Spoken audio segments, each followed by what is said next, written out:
अस्सलाम वालेकुम दोस्तों।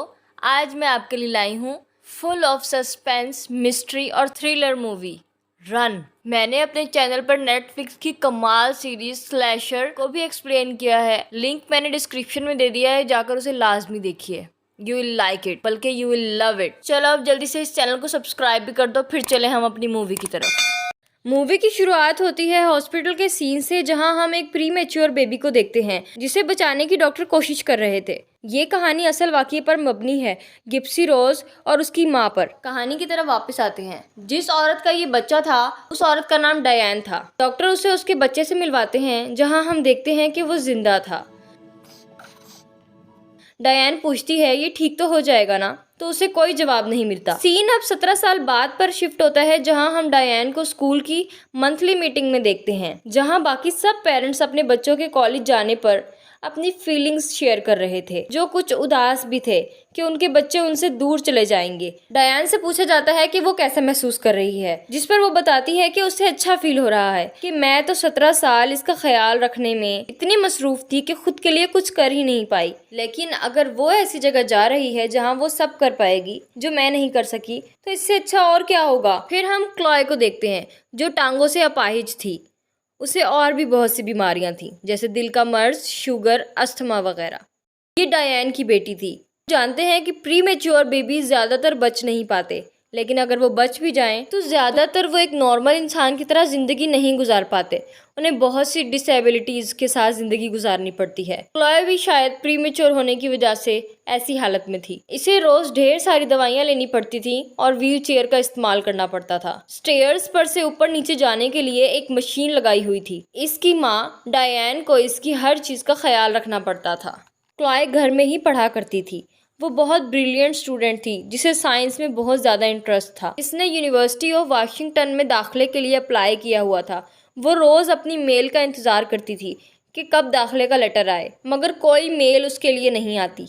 क्लॉय का शुगर लेवल बढ़ जाने पर डायन उसे इंसुलिन का इंजेक्शन देती थी, और शुगर लेवल कम हो जाने पर वो उसे चॉकलेट्स दिया करती थी। एक दिन जब क्लॉय बैठी पढ़ रही थी तो वो देखती है कि उसकी माँ बाजार से ग्रोसरीज लाई है। जब डायन बाकी ग्रोसरीज लेने के लिए बाहर जाती है तो क्लॉय छुपके से सामान में से चॉकलेट्स निकालने लगती है, क्योंकि वो उसे बहुत पसंद थी, और शुगर होने की वजह से डायन उसे ज़्यादा चॉकलेट्स नहीं देती थी। चॉकलेट निकालते वक्त क्लॉय को सामान में एक दवाई भी नजर आती है, जिस पर डायन का नाम लिखा था, मतलब वो उसकी माँ डायन की दवाई थी। रात में रोज की तरह जब डायन क्लॉय को दवाई देने आती है तो क्लॉय देखती है कि उसकी दवाइयों में वो दवाई भी शामिल है जो उसने सुबह सामान में देखी थी। तो क्लॉय देखती है कि उसकी दवाइयों में वो दवाई भी शामिल थी जो उसे सुबह सामान में नजर आई थी। वो अपनी माँ से इस दवाई का पूछती है कि ये तो आपकी है ना। वो अपनी माँ को सुबह के वाकये के बारे में बताती है कि उसे ये सामान में नजर आई थी जब वो चुपके से चॉकलेट निकाल रही थी, जिस पर उसकी माँ कहती है कि मैं तुम्हारी भलाई के लिए तुमसे चॉकलेट्स दूर रखती हूँ, और जाने लगती है। क्लॉय दोबारा पूछती है कि ये दवाएं तो आपकी हैं, फिर आप ये मुझे क्यों दे रही हो, जिस पर वो बात घुमाते हुए कहती है कि प्रिस्क्रिप्शन पर मेरा नाम था, दवाइयों पर नहीं, ये दवाई तुम्हारी ही है। अगली सुबह हम क्लॉय को अपनी दवाइयाँ खाते देखते हैं, जिसमें वो दवाई भी शामिल थी। क्लॉय की दवाइयाँ बाथरूम की कैबिनेट में मौजूद होती थीं, जो काफी ऊंची थी और जिस तक पहुंचना क्लॉय के लिए मुमकिन नहीं था। वो अपनी बनाई हुई मशीन की मदद से वही ग्रीन एंड व्हाइट कैप्सूल वाली दवाई उठाती है और अपने कमरे में चली जाती है। उस दवाई पर क्लॉय का ही नाम लिखा हुआ था, मगर उसके गौर करने पर जब वो स्टिकर हटाती है तो उसे मालूम होता है कि वो तो ऊपर चिपकाया हुआ नकली स्टिकर था, असल वाला तो नीचे था जो फटा हुआ था, जिस पर उसकी माँ का ही नाम लिखा हुआ था। रात में जब उसकी माँ उसे दवाई देने आती है तो वो अपनी माँ के जाने के बाद ग्रीन और वाइट कैप्सूल वाली गोली मुंह से निकाल देती है। क्लॉय देर रात में खामोशी से नीचे जाती है कंप्यूटर पे दवाई के बारे में गूगल करने, मगर इंटरनेट ही नहीं होता। अब क्लॉय का शक और ज़्यादा बढ़ चुका था।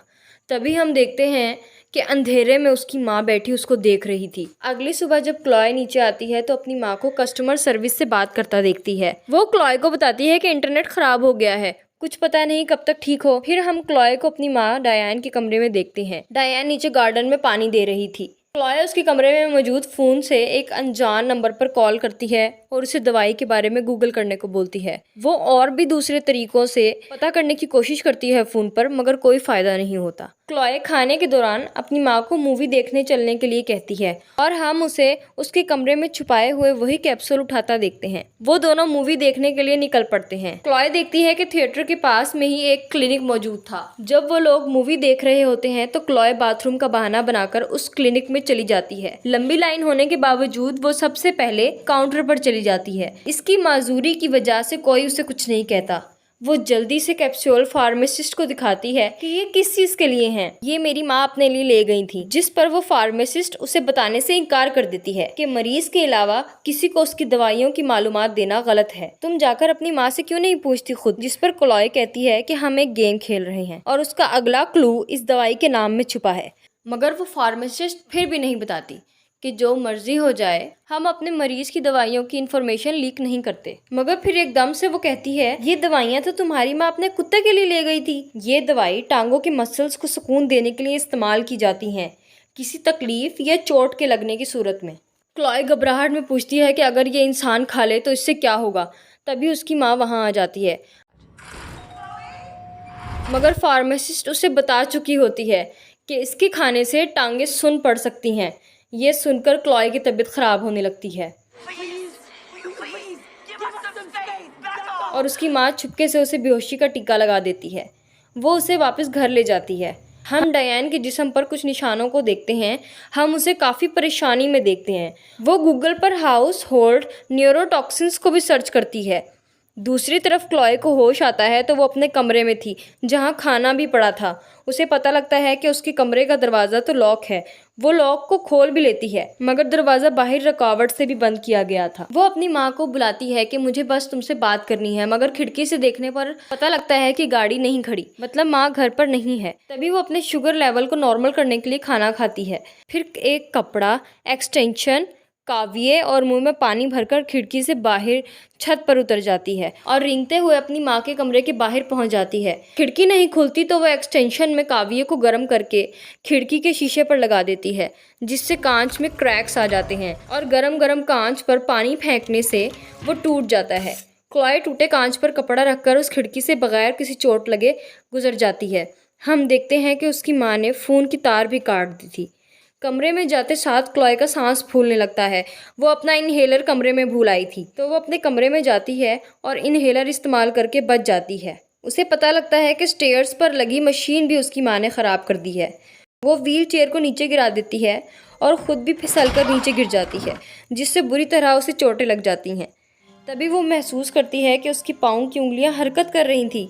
वो हिम्मत करके व्हील चेयर पर बैठकर बाहर भाग जाती है। रास्ते में उसे गाड़ी मिलती है जो मेल मैन की थी।